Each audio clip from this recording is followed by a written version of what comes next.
यशोदानन्दन व्रजजनरञ्जन यमुनातिरावनचारी यशोदानन्दन।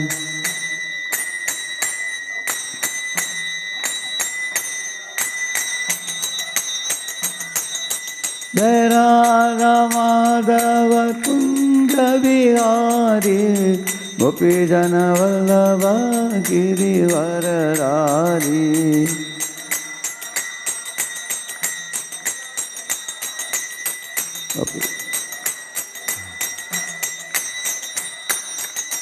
नमः विष्णुपदाय कृष्णपृष्ठाय भूतले श्रीमते भक्तिवेदान्त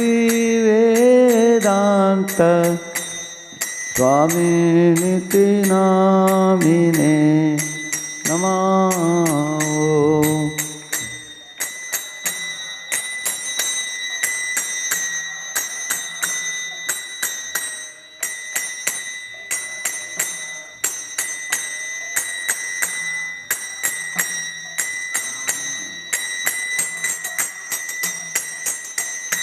नमस्ते सारस्वते देवे गौरवाणी प्रचारिणे निर्विशेषा शून्यवादी पाश्चात्य देशतारिणे।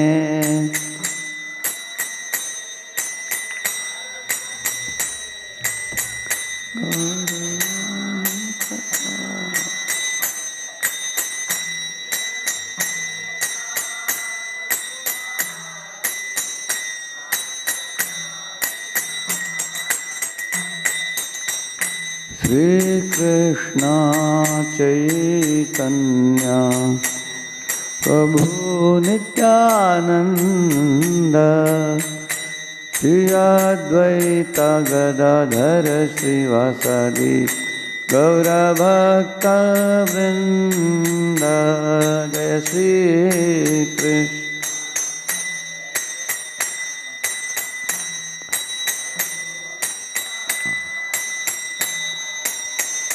श्री अद्वैता गदाधर श्रीवासादि।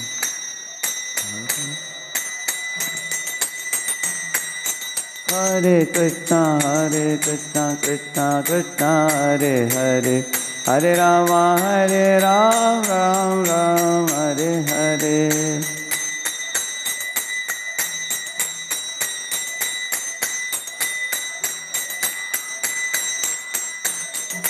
हरे कृष्णा कृष्णा कृष्णा हरे हरे हरे राम राम राम हरे हरे।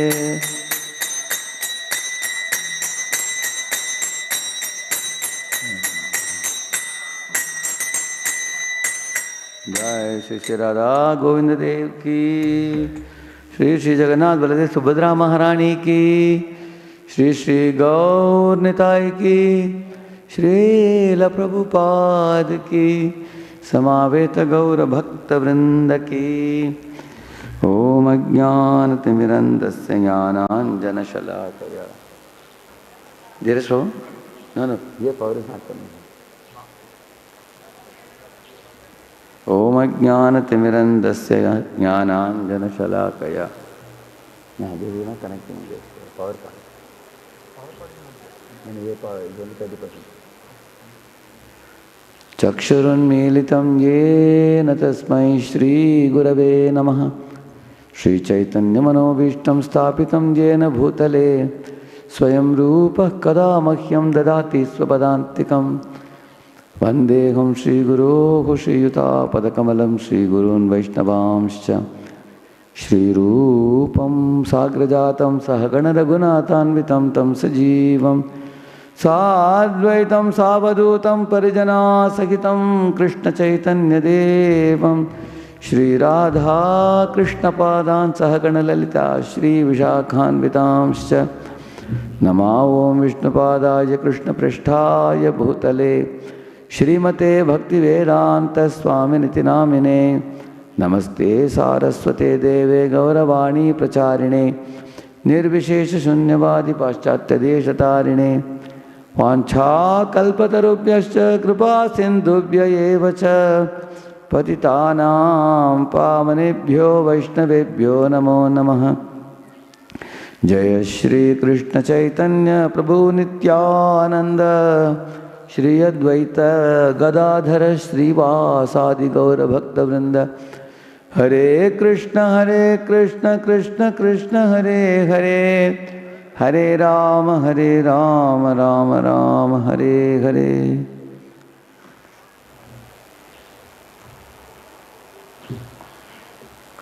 हरे कृष्णा, सब भक्तों को स्वागतम। आज हम लोग एक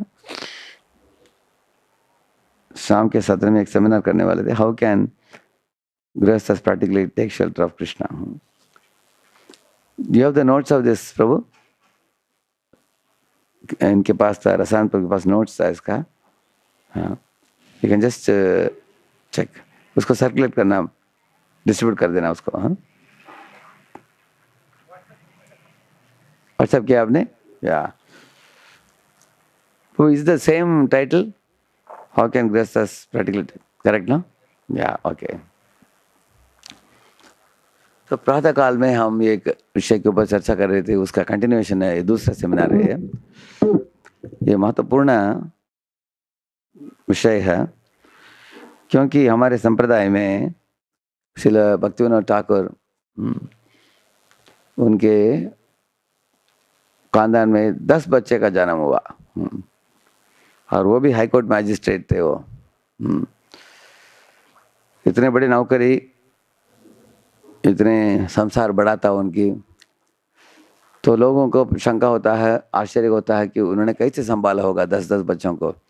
आजकल बोलते हैं लोग हम 2 हमारे 2, नहीं तो हम 2 हमारे 1 है, लेकिन उनके पास हम 2 हमारे 10 हैं।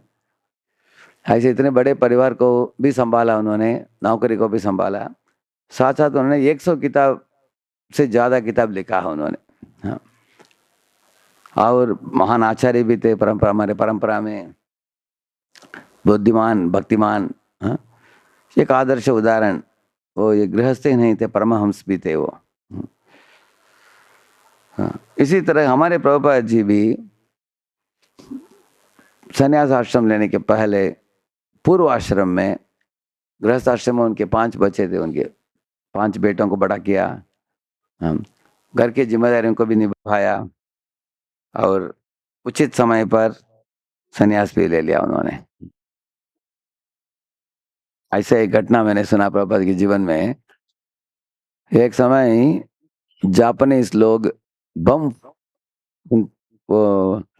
फूट रहा था, जापानीज लोग ऊपर से डाल रहे थे बम, कलकत्ता में कर्फ्यू डाल दिया उस समय, कोई भी सड़क में आना नहीं चाहिए, सब लोग घर खाली करो, वैकेट कलकत्ता, गो आउट, ऐसे एक आदेश आ गया सरकार से।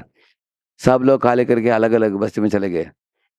लेकिन प्रभुपाद जी की पत्नी जो थी, वो घर खाली करने के लिए तैयार नहीं थी। वो बोले हमको बाहर नहीं अच्छा लगता, इधर उधर नहीं जाना चाहते, हम इधर ही रहेंगे, बोली वो। तो प्रभुपाद ने अपने बच्चों को मायापुर भेज दिया और बीबी को 2-3 बार विनती किया, लेकिन वो मना किया उन्होंने।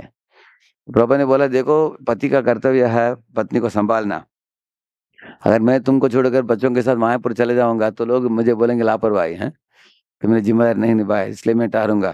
तो घर में ठहरे प्रभुपाद जी, और उसी दिन वो कचौरी बना रहे थे।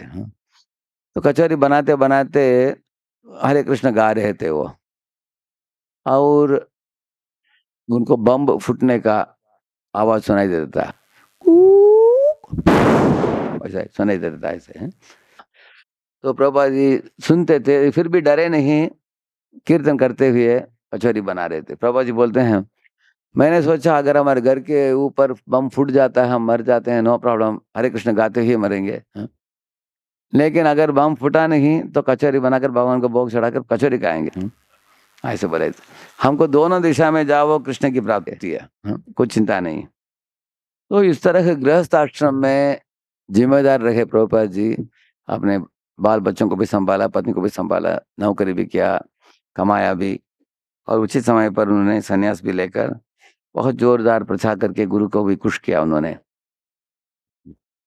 इस तरह से हम देख सकते हैं पारिवारिक जीवन में रहकर एक व्यक्ति को भक्ति कैसे हो सकता है, ये अनेक लोगों ने दिखाया है। भक्तिविनोद ठाकुर एक गीत में गाते हैं, ये दिन गृह भजन देखि गृह ते गोलोक भाई। बताते हैं कि शाम के समय में घर जब वापस लौट आता हूँ, मेरे बच्चे कोई मृदंग बजा रहा है, कोई कीर्तन कर रहा है, कोई नाच रहा है, कोई आरती उतार रहा है। मेरे घर में गोलोक वृंदावन ही लगता है कि प्रकट हो गया, ऐसे मुझे महसूस हो रहा है। ऐसे वो बताते हैं भक्तिविनोद ठाकुर। ऐसा प्रशिक्षण था उनकी।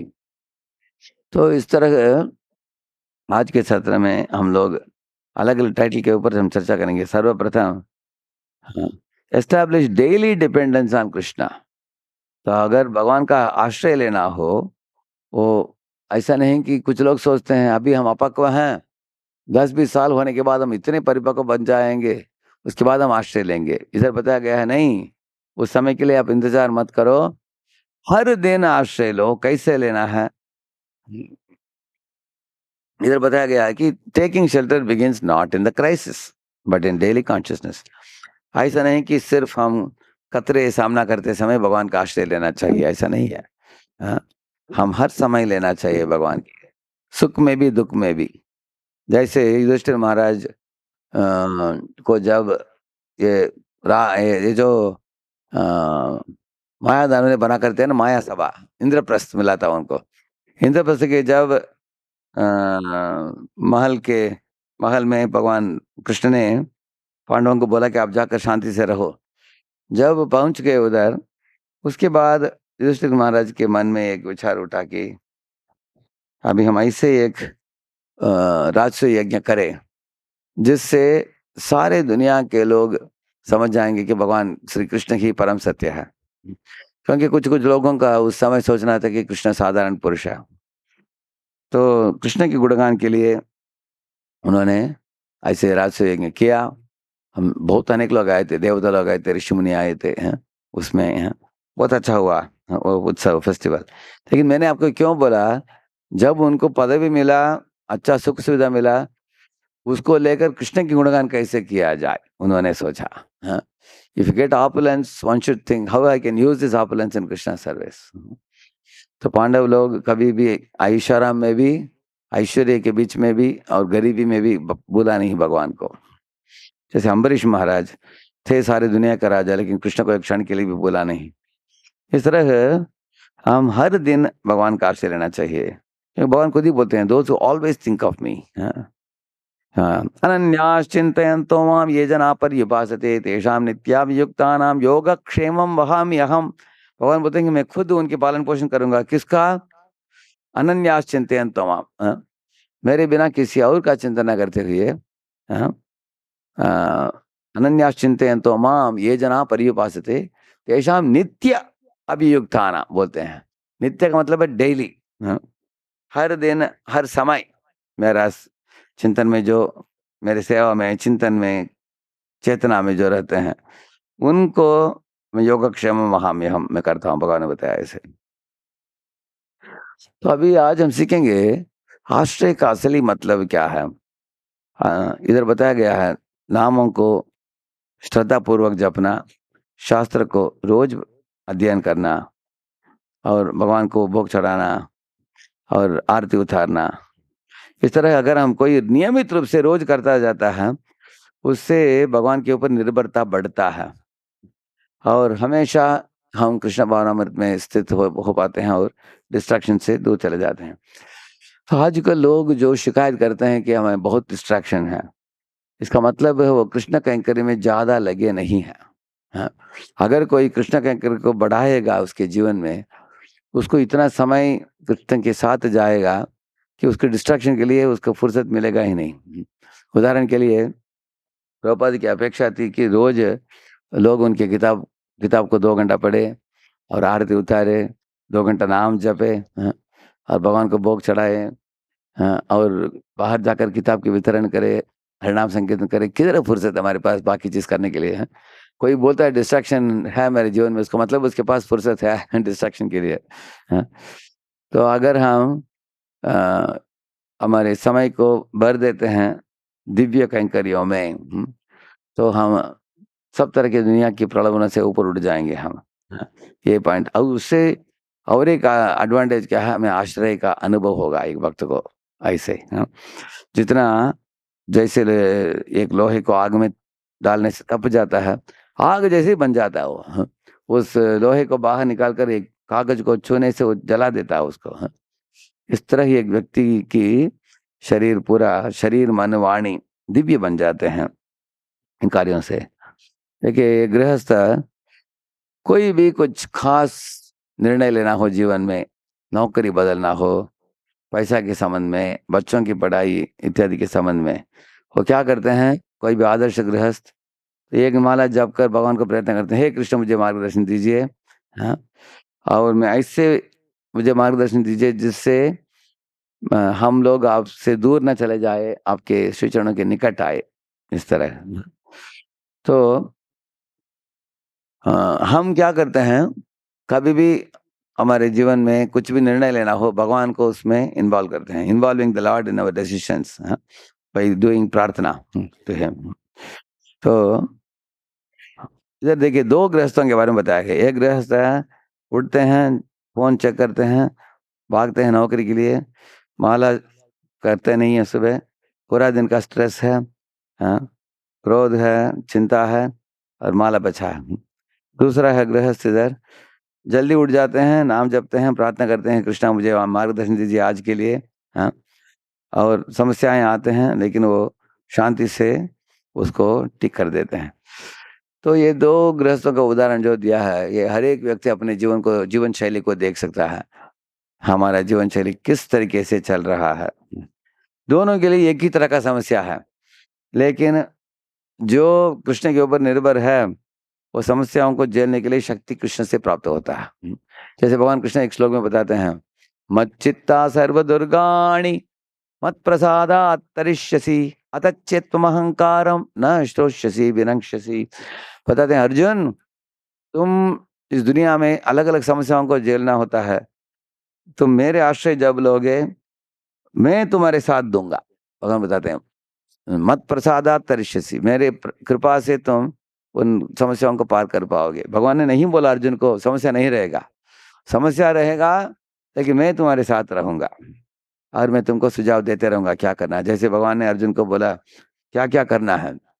रणभूमि में एक बार अश्वत्थामा जो है उसने एक नारायण अस्त्र को फेंका। वो नारायण अस्त्र इतना तेजी से आया, सब पांडव लोग और बाकी सैनिक लोग आयुध उठाकर उसको आक्रमण किया, लेकिन ये नारायण अस्त्र ऐसे अस्त्र था, उधर से हजारों तीर निकल रहे थे, इतना तेजी से, और लोगों को मार रहा था, हाँ? तो तब भगवान कृष्ण ने सब भक्तों को बोला है, हे भक्तों, कोई इसको ये मत करो, आक्रमण मत करो, हाँ? ये नारायण अस्त्र को जितना तुम अटैक करोगे, हाँ? उतना वो क्या करेगा, वो अस्त्र, उसका शक्ति और बढ़ेगा उसका, हाँ? As much as you oppose it, the power will increase. The best way is not उसको झुक जाना चाहिए, सब लोग झुक जाओ और कोई अस्त्र इस्तेमाल मत करो, वो क्षीण हो जाएगा, हाँ? ऐसे भगवान ने उपाय दिया, तो भगवान की बात मान लिए सब लोग, तो नारायण अस्त्र वापस लौट गया वो उसके बाद, हाँ? इसी तरह एक बार एक भगदत्त नाम का एक कौरव पक्ष वाला, उसने एक वैष्णव अस्त्र भेजा हो, वो अस्त्र जब आया, तब भगवान ने क्या किया, अपने आकार को बढ़ाकर अपने ऊपर उसको स्वीकार लिया, ऐसे हार के रूप में गले में हार बन गया वो वैष्णव अस्त्र। अर्जुन को थोड़ा बुरा लगा। अर्जुन ने भगवान को बोला, हे केशव, मैं तो युद्ध कर रहा हूँ, आपका कार्य क्या है, सुझाव देना मुझे। आपने ये तीर को अपने ऊपर क्यों लिया? लोग पूछेंगे, अर्जुन तुम क्यों सामने नहीं किया, पूछेंगे ना लोग मुझे, हैं? आपने ऐसे क्यों कर दिया? कृष्ण ने बोला उनको, सुनो मेरी बात, ये भगदत्त कौन है? हम्म, ये भगदत्त भौमासुर का बेटा है, हाँ? तो उन्होंने बोला, जब अ, वराह देव इस दुनिया में अवतरित हुए थे, तब धरती को उन्होंने सही स्थान पर बिठाया। उस समय धरती माता ने देखा कि ये बहुत एक प्रसन्न मूड में है हमारे वराहदेव। उनसे एक चीज याचना की कि आप मुझे कुछ भेंट दीजिए। तो उन्होंने ये वैष्णव अस्त्र उनको भेंट में दिया, ये भूदेवी को दिया। तो उन्होंने उस भेंट को भौमासुर को दे दिया। पहले तो भौमासुर नहीं था, भौम था वो, अच्छा था वो बाद में असुर बन गया वो, हाँ? और भौमासुर ने उसको अपने बेटे भगदत्त को दिया। तो उस समय भगवान ने बोला था कि ये अस्त्र जो कि इतने शक्तिशाली है, इसको 3 ही लोग इसको मिटा सकते हैं। कौन? गर्भदक्षाय विष्णु, क्षीरदक्षाय विष्णु और भगवान श्री कृष्ण। इनको छोड़कर कोई इसको हैंडल नहीं कर सकता। इसलिए भगवान कृष्ण ने बोला अर्जुन को, देखो मैंने क्यों इसको स्वीकारा, हम तीनों को छोड़कर किसी में क्षमता नहीं है इसको सामना करना। अब अर्जुन को समझ में आ गया। बोला, हे केशव सॉरी, मुझे मालूम नहीं था, हमको, आप जो भी करते हैं सही करते हो आप। इसी तरह और एक बार एक नागास्त्र को भेजा कर्ण ने, और नागास्त्र तेज से आया अर्जुन के गर्दन को उड़ाने के लिए। हाँ, लेकिन उस समय अर्जुन के मुकुट को उड़ाया, मुकुट नीचे गिर पड़ा और रत्नों से मंडित था मुकुट, वो सब बिखर गया धरती में। अर्जुन को थोड़ा बुरा लगा, ये केशव संभाल कर चलाओ रथ, लोग हंसेंगे मुझे देखकर, मेरा मुकुट उड़ गया। हाँ? भगवान ने बोला तुम्हारा गर्दन उड़ना था। हाँ? तो मैंने रथ को 1 फुट दबा दिया, इसके कारण तुम्हारे गर्दन बच गया। अब अर्जुन को समझ में आया कि, उन्होंने बोला, हे केशव मेरे जीवन में क्या कतरे हैं मुझे भी मालूम नहीं है। इतना तेजी से आया, वो बिजली जैसे आया, ये जो तीर मैं समझ भी नहीं पाया, आपने अच्छी तरह बचाया मुझे। इतने में क्या हुआ, वो तीर वापस गया, आकर बैठ तरकश में बैठ गया वो। हाँ? और सिग्नल दिया कर्ण को, हे कर्ण उठाओ मुझे, उठाओ ऐसे। कर्ण ने उठाकर देखा, है कौन हो तुम? बोला, मेरा नाम अश्वसेन हूँ। हाँ? मैं अश्वसेन तक्षक का पुत्र हूँ। जब एक बार अर्जुन और कृष्ण दोनों कांडव प्रस्थ को प्रदक्षिणा करते करते करते अनेक असुरों को वध किया, उस समय मेरे पापा आउट ऑफ स्टेशन थे। और मेरी माँ थी, वो जल गई वो जंगल में। इसलिए मैं बच गया और मुझे बदला लेना है अर्जुन के साथ। हाँ, इसलिए मैं इधर बैठा हूँ तुम्हारे तरकश में। तुम मूर्ख हो, पहली बार तुमने गर्दन की ओर निशान लगाया, छाती के ऊपर लगाना था। हाँ? ठीक है, नो प्रॉब्लम, अभी दूसरी बार मेरा मदद लो और मैं अर्जुन को खत्म कर दूंगा, ऐसे बोला वो। कर्ण बोला, क्या क्या तुम मेरे मदद करोगे, चले जाओ इधर से। ऐसे उसको उठाकर फेंक दिया वो, तुम्हारी जरूरत हमको नहीं, मैं खुद के बलबूते पर युद्ध करूंगा अर्जुन के साथ। तब भगवान कृष्ण मुस्कुराया, अर्जुन को बोला, देखो कर्ण के अहंकार के कारण तुम्हारा दूसरी बार गर्दन बच गया तुम्हारा। इस तरह है, आप देखेंगे भगवान कृष्ण कैसे अपने भक्तों को आश्रय प्रदान करते हैं। एक समय की बात है, रणभूमि की ओर भगवान चला रहे थे रथ, लेकिन घोड़े उतने तेजी से भाग नहीं रहे थे। तो अर्जुन को मालूम नहीं था क्यों आज थोड़ा धीमे से भाग रहे हैं घोड़े। तो भगवान ने रोक दिया रथ और तुरंत जाकर बकेट में घास लेकर आए, सब घोड़ों को घास खिलाया, सब घोड़े खुशी से खाने लगे। उसके बाद एक एक बकेट पानी पिला दिया, सब पानी भी पी लिया।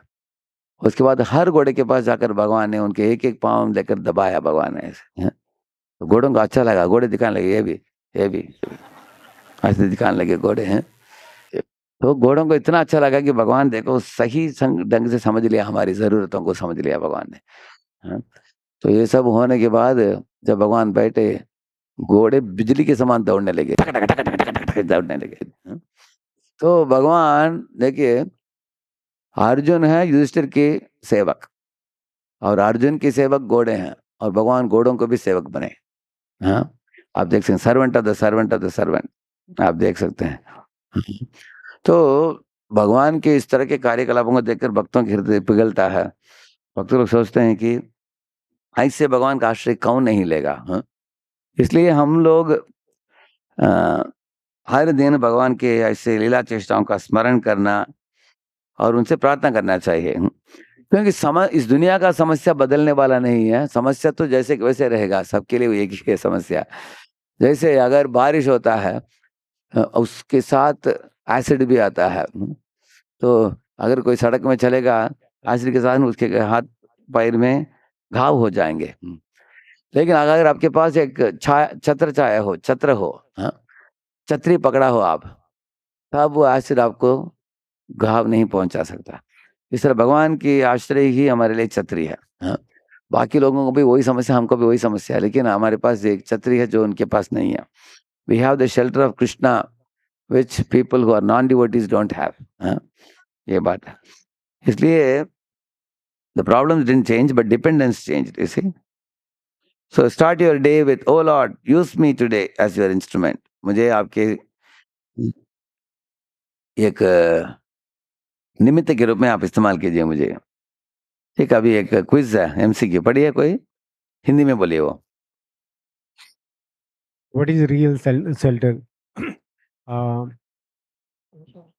सच्चा आश्रय क्या है? हाँ, तो पहला ऑप्शन है कांस्टेंट कॉन्शियस डिपेंडेंस, निरंतर अपनी चेतना को आश्रित रखना। आश्रित हाँ, रखना। दूसरा इमोशनल डिपेंडेंस, भावात्मक आश्रय आश्रय रखना। रखना। रिमेम्बरिंग, हाँ हाँ, माइक में। रिचुअलिस्टिक प्रैक्टिस, और जो रीति रिवाज है उसकी प्रैक्टिस। हाँ, चारों में कौन बता सकते हैं आंसर?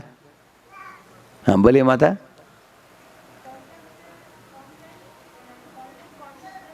हाँ, कांस्टेंट कॉन्शियस डिपेंडेंस। हरि बोल, साल बजे ऐसा बोले, करेक्ट बोला माता ने, करेक्ट।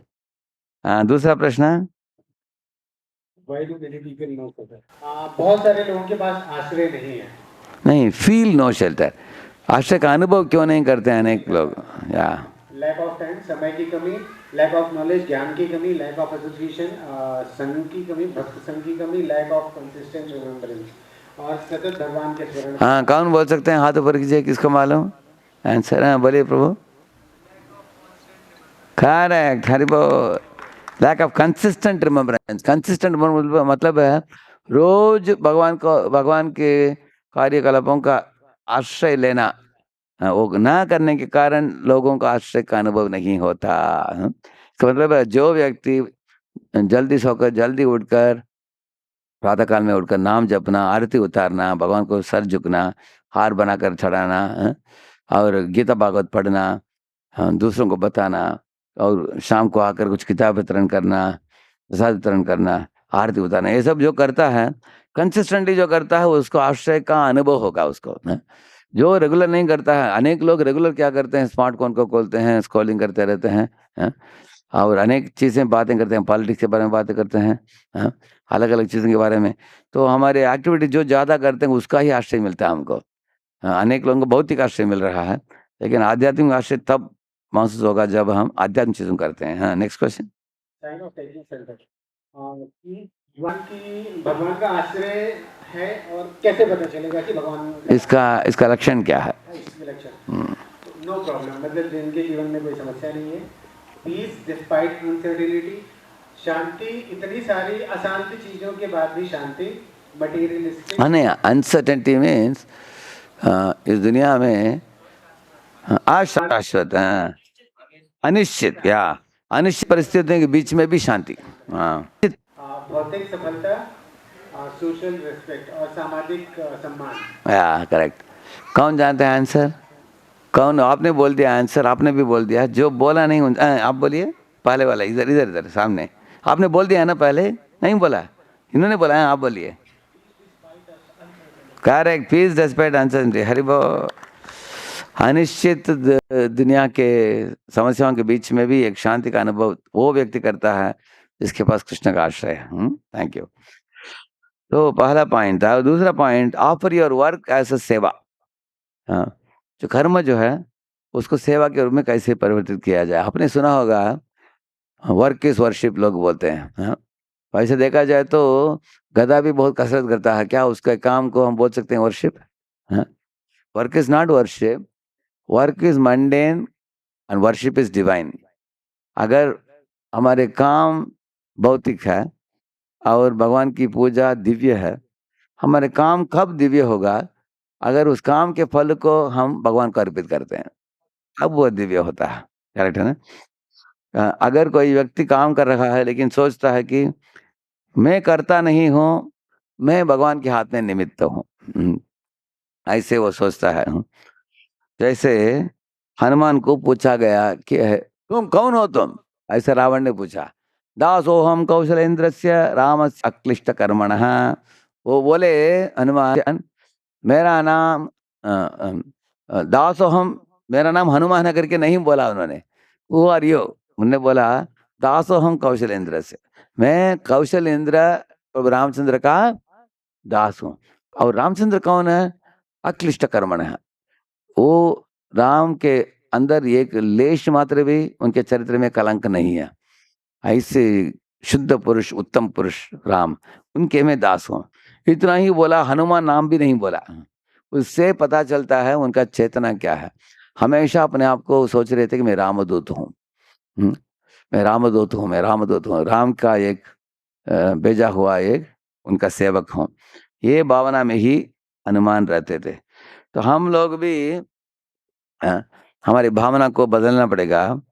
मैंने ये सेवा किया, इसे कोई बोलेगा तुरंत उसका फल कट जाता है, क्योंकि हम लोग, वो अहंकार नहीं होना चाहिए। ऐसे बताते हैं ना, कर्ता अहमिति मन्यते, जो सोचता है कि मैं ही करता हूँ। एक किसान भगवान को बोल रहा था, हे भगवान, कितना कसरत करना पड़ता है दुनिया में। भगवान ने पूछा, अच्छा कसरत बहुत करते हो क्या?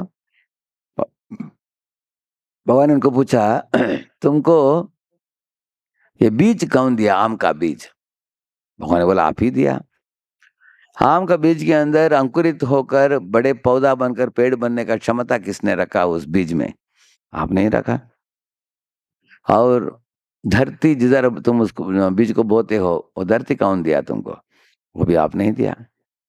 और बारिश कौन दिया ताकि ये आम के पौधे का सिंचन हो पानी का? वो भी आपने ही दिया। सूर्य की ताप किसने दिया? वो भी आपने ही दिया। और भगवान ने उनको पूछा, और तुम क्या करते हो? तब उसको अकल आ गया कि मैं सिर्फ उसको थोड़ा खोद कर बोता हूँ बस। तो हमारा काम 5% है, भगवान का काम 95% है। इसलिए हम डूयर नहीं है, भगवान डूयर। भगवान ही करता है, हम करते हैं बहुत कुछ कम, हम करते हैं थोड़ा, भगवान करते हैं बहुत। तो हम, हमारे अंदर भी जो क्षमता है करने के लिए, वो क्षमता भी भगवान से आता है। क्यों? भगवान बताते हैं ना, बुद्धिर्बुद्धिमताम अस्मि बलम बलवताम चाहम। जो लोग बुद्धिमत्ता से काम करते हैं उनका बुद्धि मैं ही देता हूँ। अभी आइंस्टाइन करके एक बड़े जीनियस था सेंचुरी का, क्या उसने खुद सर को फोड़ कर अंदर अपने मस्तिष्क को डाला क्या हो? हाँ? उसने अपने मस्तिष्क लाया नहीं, भगवान ने दिया उसको मस्तिष्क। हाँ? इसी तरह है, बलम बलवताम चाहम, बलम बलशाली लोगों का बल मैं हूँ, भगवान बताते हैं। सूर्य का रोशनी में हूँ, चंद्रमा का रोशनी में हूँ, पानी का स्वाद में हूँ। अच्छा, भगवान बताते हैं हर चीज के एसेंस भगवान बोलते हैं वही है। हाँ? हर चीज में एसेंस रखा भगवान। आप पढ़ सकते हैं 7.7 to 7.12 भगवद गीता। रसोहमप्स कौन्तेय प्रभास में शशि सूर्ययो प्रणव सर्ववेदेषु शब्द के पौरुषम ऋषु पुण्यो गंध पृथिव्यां तेजश्चास्मि विवावसौ जीवनम सर्वभूतेषु तपश्चास्मि तपस्विषु बीजं मां सर्वभूतानां विद्धि पार्थ सनातनं बुद्धिर्बुद्धिमतामस्मि तेजस्तेजस्विनामहं बलं बलवतां चाहं कामराग विवर्जितं धर्माविरुद्धो भूतेषु कामोऽस्मि परदर्शव ये चैव सात्विका भावा राजसास्तामसाश्च ये मत्त ये वेदितान विद्धि नत्वहं तेषु ते मयि। ये सब दुनिया के चीजें मेरे से आए हैं और उन सब चीजों का सार मैं ही हूँ। मैं पानी का रस हूँ, जैसे आम है, खाते समय रस हो उसमें, वो रस में ही हूँ, भगवान बताते हैं। सूर्य का रोशनी में हूँ, पुरुषों में जो शक्ति है वो शक्ति में हूँ, शब्द के पौरुषम ऋषु। इस तरह भगवान ही सार है सब चीजों का, वही बल देते हैं, बुद्धि देते हैं। इसलिए प्रभुपाद ने बोला कि हे भगवान, मेरे पास शक्ति नहीं, बुद्धि नहीं, कुछ नहीं। आपकी इच्छा हो तो आपके हाथ में निमित्त बनकर मैं कुछ कर पाऊंगा अमेरिका में। नाचावो प्रभु, नाचावो से मते, काष्टेर पुत्र लीजेनो, नाचावो से मते। ऐसे बोले कि मैं एक कठपुतली हूँ आपके हाथ में, आपको बनना चाहिए। तो एक जीव जब समझ जाता है, देखिए मैं अभी हाथ उठा रहा हूँ अभी, हैं? और हाथ को नीचे डाल पा रहा हूँ, हमको क्या लग रहा है, अरे ये हाथ का कंट्रोल मेरे पास है। लेकिन आपने सुना होगा कुछ लोगों का वन साइड पैरालिसिस होता है, मालूम है आपको? आधा शरीर का ये हाथ एक पैर ये साइड काम नहीं करता, तो वो लोगों को बोलो कि हाथ उठा उठा नहीं पाएगा वो, क्योंकि उसका कंट्रोल उसके पास नहीं है। तो इस तरह भगवान जब तक हमको शक्ति देते हैं तब तक हमारा हाथ पैर काम करता है, अगर वो कंट्रोल दिखा लिया तो हमारा कंट्रोल नहीं है। जैसे अभी इधर रोशनी लाइट जल रहा है, इसका स्विच कोई ऑन करता है या ऑन हो जाएगा, ऑफ करता है ऑफ हो जाएगा, वो बोलेगा मैं कंट्रोलर हूँ उसका।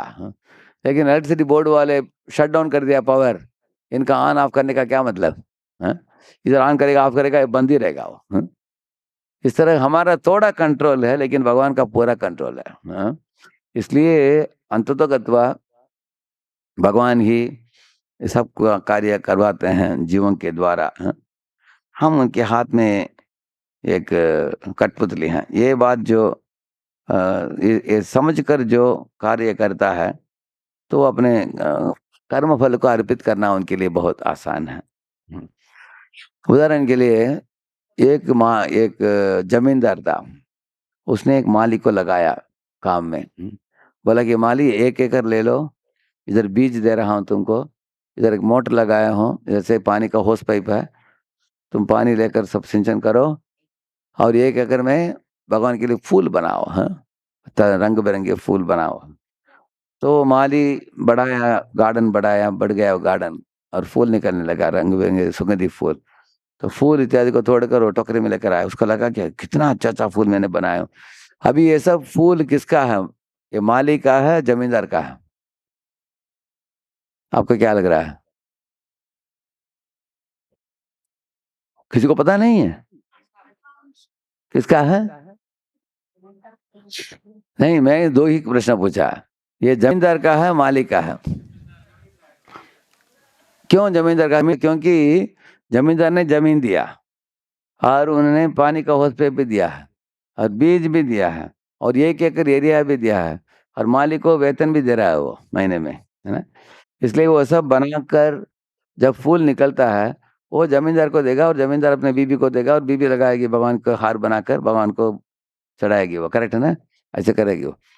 तो अगर माली सोचेगा, अरे जमींदार ने क्या किया, हमने तो सब डेवलप किया गार्डन, करता हम हैं, ऐसे अगर वो सोचेगा, उसका नौकरी छूट जाएगा उसका। है ना? अगर फूल सब मैं रखूंगा मेरे पास, नहीं तो इसको मार्केट में बेचकर मैं पैसा बनाकर अपने पॉकेट भरूंगा, ऐसा अगर वो सोचेगा माली, उसका नौकरी छूट जाएगा उसका। समझा ना आपने? तो हम लोग इस दुनिया में माली जैसे हैं। कारण क्या मैं आपको बताऊं? आप घर बनाते हो, वो घर की सामान कौन दिया? आपने बनाया क्या वो सामान? हाँ, भगवान ने दिया। भगवान के से ये सब सामान को लेकर हमने उसको मिक्स करके घर बांधा है। और भोजन रोज अन्न खा रहे हो, वो कौन साइंटिस्ट साइंटिस्ट दिया? कोई साइंटिस्ट लोग बड़ा बड़ा बात करते हैं, आपको एक दाने नहीं दे सकते वो। हाँ, एक फल नहीं दे सकते। किसने दिया? भगवान दिया आपको। खाने का पदार्थ दिया है, घर बांधने के लिए दिया है। तो कपड़े पहने हो, कॉटन का पहने हो, तो वो कापूस से आप बनता हो।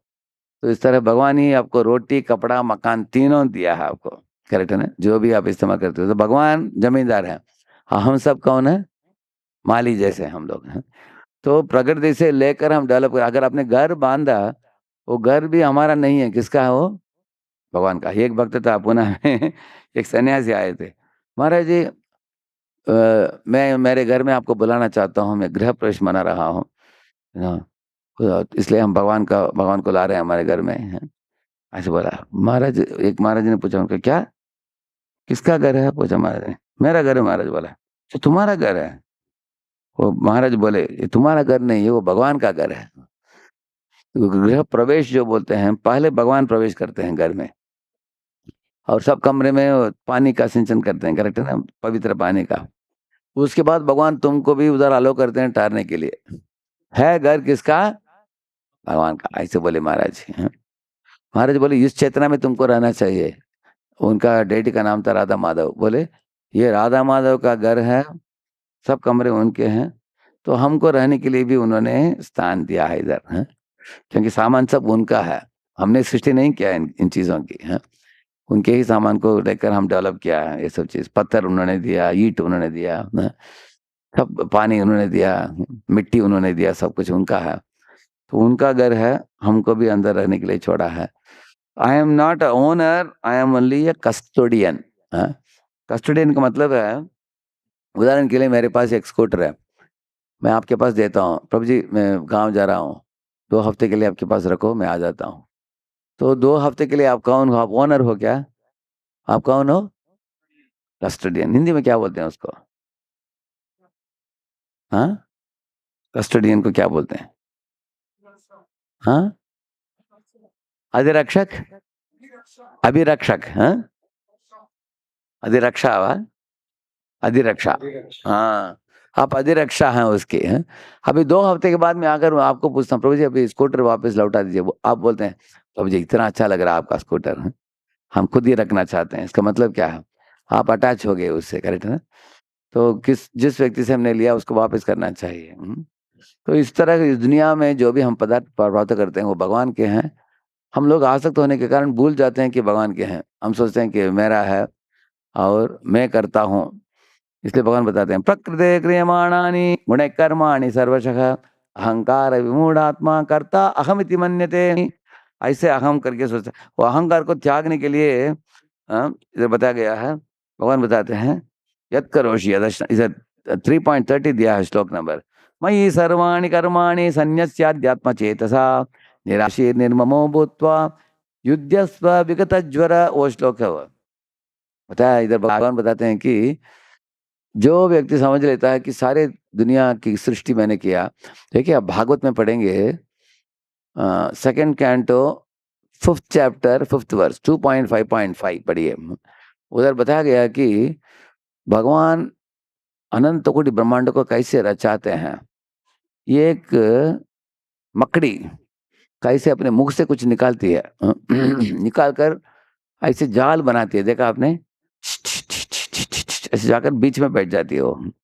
इस तरह भगवान भी सारे सृष्टि को बनाकर आनंद कोटि ब्रह्मांड को निकाल कर बीच में आराम करते हैं महाविष्णु के रूप में। ऐसे जब इसको वाइंड अप करना हो तो प्रलय करके सबको अंदर ले लेते हैं, अपने अंदर से ही तैयारी करते हैं, अपने अंदर ही ले लेते हैं, किसी के ऊपर निर्भर नहीं रहते हैं। इसलिए भगवान को बोलते हैं निरपेक्ष सत्य, लेकिन हम लोग हैं सत्य सापेक्ष सत्य हैं, हम लोग उनके ऊपर निर्भर है हम लोग, हाँ।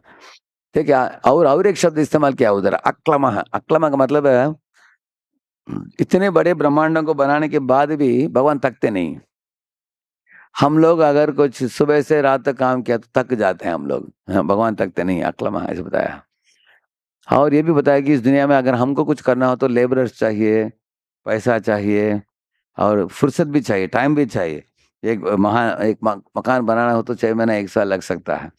तो भगवान आसानी से अपने श्वास जब लेते हैं, यस्यैक निश्वसित कालमतावलंब्य जीवन विलोम विलजा जगदंडनाथा, ऐसे बताते हैं। उनके एक्सलेशन इनहेलेशन में कोटि कोटि ब्रह्मांड उत्पन्न होते हैं, अनेक कोटि कोटि ब्रह्मा जी हाथ जोड़कर उनको झुकते हैं, पाही माम रक्षमाम रक्षमाम। ऐसे ऐसे महान भगवान जो हैं, हम उनके एक छोटे अंश हैं। और अंश जो है जब तक भगवान से जुड़ा रहता है उसमें शक्ति रहता है। जैसे कोयला होता है, कोयले को आग के अंदर जब रहता है गर्मा गर्म देदीप्यमान होता है, वो ही कोयला फट करके बाहर गिरता है, काला काला हो जाता है।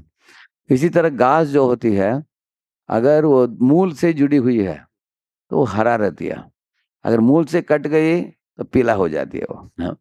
इसी तरह Prabhupada said, if you are connected to Krishna you flourish, if you disconnect from Krishna you perish, हाँ, ऐसे बोले। तो हम लोगों को कनेक्शन कैसे रख सकते हैं, ये समझना है कि बाकी सामान छोड़ो, ये शरीर भी जो हम धारण किया है, ये शरीर भी हमारा नहीं है, भगवान ने बना कर दिया है हमको, हाँ। ये शरीर भी पंचमहाभूत का शरीर जो है, जिसमें हम लोग बैठे हैं अभी, और आत्मा हम भी भगवान के ही अंश हैं, हाँ? सब कुछ। इसलिए भक्त लोग सब कुछ चीजों को भगवान को अर्पित करते हैं ऐसे। A grihastha need not leave work, but he must spiritualize it. Work honestly, offer results, stay detached. Work becomes worship when ego is removed. जब हम अहंकार को त्याग देते हैं तब हमारे और सब कर्मफल को भगवान को अर्पित करते हैं। कैसे कर्मफल अर्पित करना, सरल चीज मैं आपको बताऊंगा। भोजन बनाते हैं, एक हमारा नहीं है, भगवान का है, पहले भगवान को दे दो। पहले एक भगवान के लिए प्लेट बनाकर अर्पित कर दिया आपने, सारे भोजन प्रसाद बन जाता है। आपके घर में एक आल्टर बनाकर भगवान की पूजा होता है तो सारे घर दिव्य बन जाता है। आपके सैलरी में 10-20% निकाल कर मंदिर को दे दिया भगवान की सेवा के लिए, बाकी सब पैसा आपके दिव्य बन जाता है इसे। अगर आपके 24 घंटे में 2 घंटा बैठकर जप किया, आपका 24 घंटा दिव्य बन जाता है इसे। तो हम लोग भगवान बोल रहे हैं कि कम से कम एक पोर्शन को तुम ऑफर करो भगवान को। ऐसा करने से और ईमानदारी से, नेकता से, प्रामाणिकता से कर्म करो। धोखाबाजी करके पैसा मत कमाओ, और भगवान को फल अर्पित करो जिस तरह मैंने आपको बताया। हाँ, और भोगते समय भी 3 चीज याद रखना चाहिए, सैंक्शनड, सैंक्टिफाइड, रेगुलेटेड। अभी वेजिटेरियन शाकाहारी भोजन सैंक्शनड है, भगवान को अर्पित किया जाता है सैंक्टिफाइड, उसको सीमित मात्रा में खाने से रेगुलेटेड हो गया, करेक्ट है ना। इसी तरह से पैसा कमाना, नेकता से, प्रामाणिकता से कमाना, दैट इज सैंक्शन, और उस पैसे का एक पोर्शन को भगवान को अर्पित किया, सैंक्टिफाइड। और पैसे की एकदम लाविशली आपने खर्चा नहीं की, थोड़ा सावधानी से बचाकर खर्चा किया, दैट इज रेगुलेटेड। हर चीज में 3 चीज याद रखना चाहिए। इस तरह आपके कर्म जो है वो दिव्य बन सकता है। जैसे एक IT प्रोफेशनल है, वो अनएथिकल शॉर्टकट को छोड़कर सही ढंग से कमाता है और भगवान को अर्पित करता है। हाँ, और अर्जुन को भगवान ने बोला निमित्त मात्रम भव सव्यसाचिन, एक मेरे हाथ में निमित्त बनो अर्जुन। तो अर्जुन कृष्ण के हाथ में निमित्त बना और हनुमान रामचंद्र के हाथ में निमित्त बने। देखिए 2 एम्प्लॉय हैं, one is working only for salary, he complains, cuts corners and stressed. दूसरा एम्प्लॉय है, works with integrity, offers results to Krishna, peaceful, respected, satisfied. देखिए प्रभुपाद जब अमेरिका गए, लोगों को उन्होंने, जनता को पूछा, अरे आप लोगों के पास इतना खूबसूरत शरीर है, धन दौलत बहुत है, विशाल सड़क है, बहुत लंबे इमारत हैं, कभी क्या है आप लोगों के पास, क्यों आपके इस देश में 3 लोग आत्महत्या कर रहे हैं, डाइवर्स हो रहा है? कारण क्या है पैसा आपके पास, लेकिन वो यज्ञ से जन्मा पैसा नहीं है वो। It is not money born of यज्ञ। सर्वेप्येते यज्ञ विदो यज्ञ क्षपित कल्मषाः यज्ञ शिष्टा अमृतभुजो यान्ति ब्रह्म सनातनम। भगवान बताते हैं कि जो लोग यज्ञ में जुड़ते हैं, द्रव्य यज्ञ, तपो यज्ञ, योग यज्ञ, तथा परे स्वाध्याय स्वाध्याय ज्ञान यज्ञाश्च यतयः संश्रित व्रताः सर्वेप्येते यज्ञ विदो यज्ञ क्षपित कल्मषाः। बताते हैं यज्ञ कैसे चालू होता है।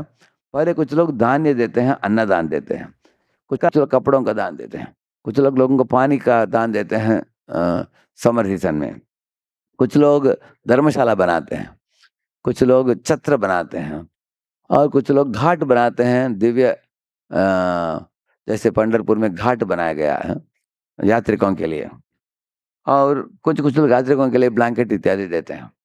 ये एक तरह का यज्ञ है ये। और जो इससे बढ़कर क्या है, ज्ञान यज्ञ है, जिसे लोग आत्मा के साक्षात्कार के लिए जैसे स्वाध्याय यज्ञ करते हैं, शास्त्रों को पढ़ना इत्यादि। और इसके बाद योग यज्ञ है, जो अष्टांग योग है, यम नियम प्राणायाम प्रत्याहार इत्यादि करके विष्णु की मूर्ति रूप के ऊपर ध्यान करना। इस तरह अनेक तरह के यज्ञ भगवान बताते हैं, लेकिन सब यज्ञों का मूलभूत उद्देश्य है भगवान हरि को तुष्ट करना। अगर जो करता है इंसान, उसका नतीजा क्या निकलता है, भगवान बताते हैं 3 नतीजा निकलता है उसका।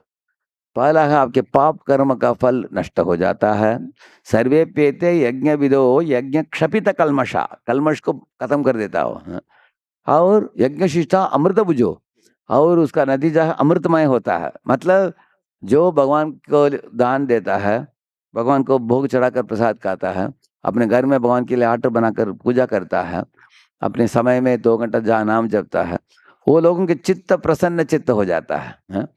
गरीबी में भी वो लोग प्रसन्न रहते हैं, हाँ? ऐसा नहीं कि आपको धनी बनना होगा। सुदामा ब्राह्मण गरीब था फिर भी खुश था वो, हाँ? ऐसे, क्योंकि वो अमृत अमृत बुझो, हाँ? भगवान के भक्त में जो जुड़े हैं अमृतमय कार्य कर रहे हैं वो लोग, हाँ? सर्वे पेते यज्ञ विदो यज्ञ क्षपित कल्मषा यज्ञ शिष्टा अमृत बुझो यान्ति ब्रह्म सनातन, वो तीसरा नतीजा है। ऐसे धीरे धीरे धीरे वो भगवान धाम की ओर लेके जाएगा ये अमृतमय कार्य।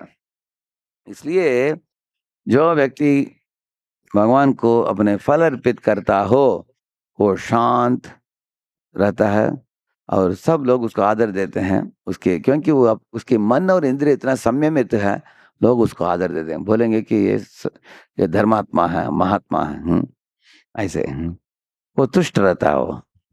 हालांकि दोनों एक ही नौकरी कर रहे हैं लेकिन दोनों का चेतना अलग है। अभी एमसीक्यू करेंगे, बोलिए, पढ़िए। ना, नॉट कृष्णा, कर्मा जिधर भी खे देखते हैं उनको कृष्ण का याद आ गया उनको। कि आपकी बुद्धिमत्ता, सैलरी, आपका जो सैलरी मिलता है, कॉन्शियस ऑफरिंग और जिससे भगवान को ऑफर करना, हार्डवर्क और परिश्रम। ये चारों में क्या आंसर किसको मालूम? हाथ ऊपर कीजिए। आपने बोला आंसर, बोला नहीं, बोलिए मत आप। सी कॉन्शियस ऑफरिंग, हरि बोल, ताली बजाइए, करेक्ट। हमारे कर्म जो सेवा के रूप में कब परिवर्तित होता है? जब हम कॉन्शियसली ऑफर करते हैं भगवान को, ना, करेक्ट। दूसरा, मैं करता हूँ ये बहुत खतरनाक क्यों है? It causes stress, it creates ego and bondage. ये ईगो, अहंकार को जन्म देता है और कर्म बंधन में बांधता है। इट रिड्यूसेस इफिशियंसी, ये कार्य क्षमता को कम करता है। एंड इट क्रिएट्स फियर, ये भय पैदा करता है। किसको मालूम है आंसर? उधर पीछे बोलिए प्रभु जी, हाँ बोलिए, उनको माइक दीजिए।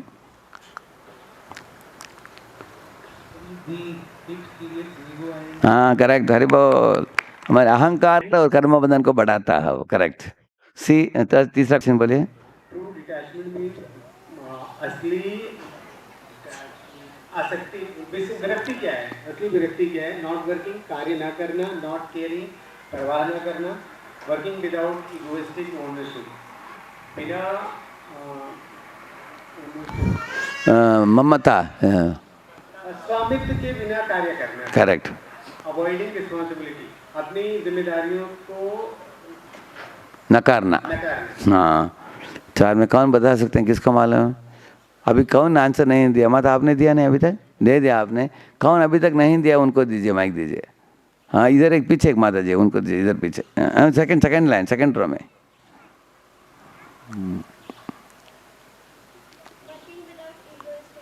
एग्जैक्टली, हरि बोल। अभी 2 पार्ट हमने पूरा कर दिया, अभी तीसरे पार्ट में प्रवेश करना है, लेकिन मेरे पास फुर्सत है सिर्फ 8:30 तक टाइम है मेरे पास, क्योंकि उसके बाद मैं रेडी हो जाऊंगा, मेरा दूसरा ऑनलाइन प्रोग्राम है मेरा उसके बाद। तो 10 मिनट मैंने सोचा थोड़ा प्रश्नोत्तर करें हम। अभी हमने 2 पॉइंट पढ़ा, ये नोट्स आपको मिल जाएगा, आपके पास व्हाट्सएप में आ गया, आप लोग पढ़ सकते हैं, इसी तरह है। हाँ, 3rd पॉइंट है, 4th पॉइंट है, और 5 और हाँ 5 पॉइंट है इधर। Accept Krishna production plan. तो नोट बड़ा लंबा है, लेकिन अभी 2 पॉइंट हमने अच्छी तरह कवर किया हमने। हाँ, किसी को कुछ पॉइंट्स बोलना चाहते हैं आप? एक तो हमने establish daily dependence on Krishna, इसके बारे में चर्चा की, नित्य आश्रय, वो पहला पॉइंट चर्चा किया हमने। अब उसके बाद दूसरे पॉइंट, हमारे कर्म के फल क्यों अर्पित करना चाहिए और कैसे अर्पित करना चाहिए, वो भी विस्तृत रूप से हमने चर्चा की है। तो इसको बोलते हैं कर्मार्पणम। तो नित्य, इधर पहला पॉइंट है नित्य आश्रय, दूसरा है कर्मार्पणम। तो ये दोनों के बारे में आज हमने चर्चा की है। क्या समझ में और कुछ कोई बोलना चाहते हैं, पूछना चाहते हैं? हाथ ऊपर कीजिए कोई। हाँ, माता को दीजिए, माइक दीजिए।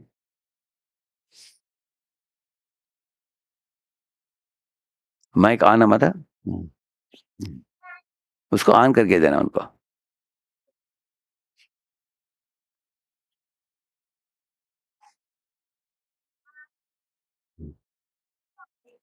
ये उसको ऑन करके देना, हरी बोल पूरा फुल ऑन करो उसको, नहीं साउंड नहीं आ रहा है उधर।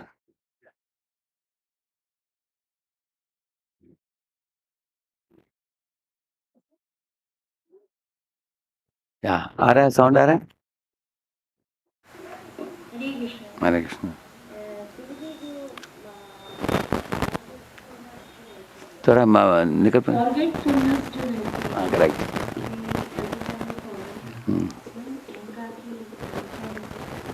अहंकार सबसे बड़ा आपके बाधक है। करेक्ट यहाँ से बिल्कुल करेक्ट तो ऊपर भी बस इसी के ऊपर ही बताइए कि how to get rid of it। Correct.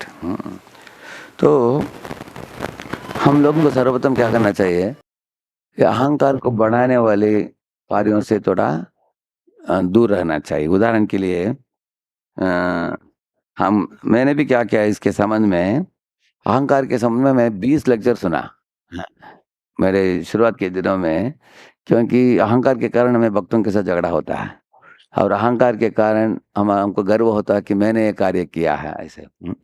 और अहंकार के कारण हम लोगों का बहुत टाइम भी चला जाता है, हम मन के अंदर बहुत कुछ अपने आप के बारे में हम बड़े सोचते हैं। तो इसलिए मैंने बहुत प्रवचन सुना, उनमें से मुझे सीखने को क्या मिला, इस दुनिया में हम लोग बद्धावस्था में, हम क्षुद्र हैं, छोटे जीव हैं, लेकिन जीव के ऊपर मन और ये शरीर का आवरण है, हाँ? इसमें जब हम बंधे हैं उस समय हम अपने बारे में बड़ा सोचते हैं, तो ये एक तरह का अभिशाप है ये। तो शास्त्र बताता है कि हम अकेले नहीं है, सब जीवों का ये समस्या है, एक तरह का एक व्याधिग्रस्त अवस्था है। इस अहंकार को मिटाने के लिए अनेक छोटे छोटे कथाएं हमें सुनना चाहिए, और मैंने सुना भी, एक दो आपको बताऊंगा। एक मुर्गी था, वो झोपड़ी के ऊपर बैठकर प्रातः काल में कुकरको ऐसा आवाज करता था, हाँ? तो हर दिन करता था। एक दिन 11 बजे एक सियार जंगल से आया, तो उसने इस मुर्गी को बोला, ये मुर्गी, तुम सारे गांव के लोगों का अ, तुम ही नेता हो, बोला उसने। मुर्गी को बड़ा आश्चर्य हुआ, दोस्त नीचे आया, वो बोला क्या क्या क्या, आपने बोला मैं नेता हूँ, क्यों ऐसे बोलते हो? वो बोला फिर क्या, तुम प्रातः काल में ऐसे कोकरों को आवाज करते हो, सारे गांव के लोग उठ जाते हैं, हाँ? मतलब क्या, सब लोग तुमको सलाम मारने के लिए उठते हैं, हाँ? देखो, हाँ? ऐसे बोला। ऐसा है क्या, बोला। और ये सियार बोला कि और तुम्हारे आवाज जैसे किसी का आवाज मीठा नहीं है, बोला। और दो स्टेप नीचे आया झोपड़ी में वो, हाँ? अच्छा, आप बोल रहे हो कि सबसे मीठा है, कोयल से भी ज्यादा मेरा मीठा है? हाँ क्यों नहीं, जरूर, हाँ? मीठा, बोला। लेकिन ये सियार ने बोला, लेकिन अफसोस की बात है कि मैं रात भर जागरण रखता हूँ, सुबह सो जाता हूँ, हाँ? इसके कारण आपकी मधुर आवाज में सुन नहीं पाया, बोला। तुरंत मुर्गी नीचे आ गया हो, आकर बोला कि अगर आपको इच्छा हो तो आपकी आपकी इच्छा को पूर्ति करने के लिए मैं अभी गा कर दिखा दूंगा आपको, ठीक है क्या, बोला। वो बोला हाँ गाओ, बोला। आंख बंद करके को ऐसा बोला वो। उस समय तुरंत सियार ने उसका गला पकड़ा, उसका भाग गया वो जंगल में वो, हाँ? ये कहानी से हम लोगों ने क्या सीखा, जब हम गर्व करते हैं तब हमारा बुद्धि निकल जाता है, हाँ? अहंकार चढ़ जाता है, बुद्धि निकल जाता है, इसके कारण हमको अधोगति प्राप्त होता है ये कहानी से। इसलिए मैं अपने आप को, अपने बड़ापन नहीं सोचना चाहिए अपने बारे में, और अनेक लोग चापलूसी करके हमारी टांग खींचेंगे इस दुनिया में, इसलिए उनकी बात को बड़ा नहीं मानना चाहिए। ये कहानी है। और एक पंचतंत्र कहानी है। एक बार एक शेर ने एक खरगोश को पकड़ा। खरगोश ने बोला सर सर सर हमको छोड़ दीजिए, मैं 1 बजे वापस लौट आ जाएंगे, घर में जाकर थोड़ा बाय बाय बोलकर आ जाते हैं, हाँ? तो शेर बोला क्या पता कि तुम वापस लौट आओगे, हाँ? सर गॉड प्रॉमिस, बोलता मैं आ जाऊंगा जरूर। ठीक है चलो। 1 बजे नहीं आया, 2 बजे आया वो। शेर डांटा उसको, 2 बजे, 1 बजे बोला, 1 घंटा क्यों लेट? तो बोला सर सर आते आते मैंने एक शेर को देखा, वो बोल रहा है कि वो जंगल का राजा है। मुझे इतना वाद विवाद करना पड़ा 1 घंटे उसके साथ, हाँ? मैंने बोला आप ही जंगल का राजा, वो बोल रहा है वो ही जंगल का राजा है। तो जब ये बात बोला ना, तुरंत ये शेर के अंदर अहंकार चढ़ गया कि मेरे समान कोई नहीं, उदाहरण के लिए अगर माता जी अगर आप कुकिंग करती हो, कोई आकर आपके पास जूनियर बोलते हैं कि माता जी, सब लोग उस माता जी की प्रशंसा कर रहे हैं कि वो बढ़िया कुकिंग करती है। ऐसा अगर कोई बोलते हैं, तो हमारे मन क्या बोलता है, किसने बोला कि वो बढ़िया करते हैं? हम उनसे बढ़िया करते हैं। ऐसे हमारे मन बोलता है। ऐसे ही ये शेर का हुआ ऐसे। बोला कि अच्छा, किधर रहता है वो? दिखाओ मुझे। बोला आइए मेरे साथ, मैं दिखा दूँगा। तो लेके गया, एक बहुत बड़े कुआँ को दिखाया। कुआँ के अंदर जब शेर ऐसे देखा, अंदर किसका देखा वो उसने? अपने ही प्रतिबिंब को देखने का। हाँ, देखा उसने। लेकिन ये उसके अंदर अहंकार चढ़ने के कारण उसको अंधा कर दिया वो। हाँ, उसकी बुद्धि भ्रष्ट हो गया उसको। तो इसके कारण वो अंदर कूद गया युद्ध करने के लिए, तो मर भी गया वो। तो खरगोश का जान बच गया। तो प्रभुपाद जी बोलते हैं बुद्धिर्यस्य बलम तस्य। जिसके पास बुद्धि है उसके पास बल है। दोनों में से देखो शारीरिक बल किसके पास ज्यादा है? शेर के पास। लेकिन बुद्धि किसका ज्यादा है? हाँ, इसलिए अगर हम बुद्धि को तीक्ष्ण रखना चाहते हैं, हम दूसरे लोगों की चापलूसी और प्रशंसा और अहंकार बढ़ाने वाले लोग हमको बोलते हैं, उनकी बात नहीं मानना चाहिए। हाँ, इस तरह मैंने अनेक कहानियों को सुना है, छोटे-बड़े कहानियों को सुना है और पढ़ा है। अभी रहुगण और जड़ भरत की संवाद मैंने डिटेल में 2-3 बार पढ़ा है, बोला भी है। तो हम लोग इस तरह के भागवत से भी, पंचतंत्र से भी, महाभारत से, रामायण से कथाओं को सुनकर धीरे-धीरे ये एक चीज़ है। दूसरा है दंभम महदुपासेय बताया गया है। महात्माओं की सेवा करने से हमारे अहंकार छूट जाता है। ऐसे बताया है, भागवत में बताया गया है, दंभम महदुपासेय ऐसे। तो और अहंकार को मिटाने के लिए क्या और एक उपाय दिया गया है। आप ऐसे एक सेवा करो, किसी को मत बताओ कि आपने वो सेवा किया है। हैं? चुपके से सेवा करो, सिर्फ भगवान को बोले कि भगवान आपकी खुशी के लिए कर रहा हूँ, मुझे यश नहीं चाहिए, प्रशंसा नहीं चाहिए। ये करने से हमारे आसक्तियाँ धीरे-धीरे शिथिल हो जाते हैं, घट जाते हैं आसक्तियाँ, इससे गर्व भी कम होता है। और एक आदत हम बना सकते हैं, हर दिन हम 5-5 भक्तों को प्रशंसा कर सकते हैं। न कोई अच्छा कोई गाया गुरु पूजा बढ़िया गाया एक भक्त है, तो उनके गुणगान कर सकते हैं। कोई अच्छी तरह भोग बनाया भगवान के लिए, उनको गुणगान कर सकते हैं। अच्छी तरह श्रृंगार किया उनके। इस तरह हम लोग दूसरों का गुणगान करने से खुद के अहंकार कम हो जाता है।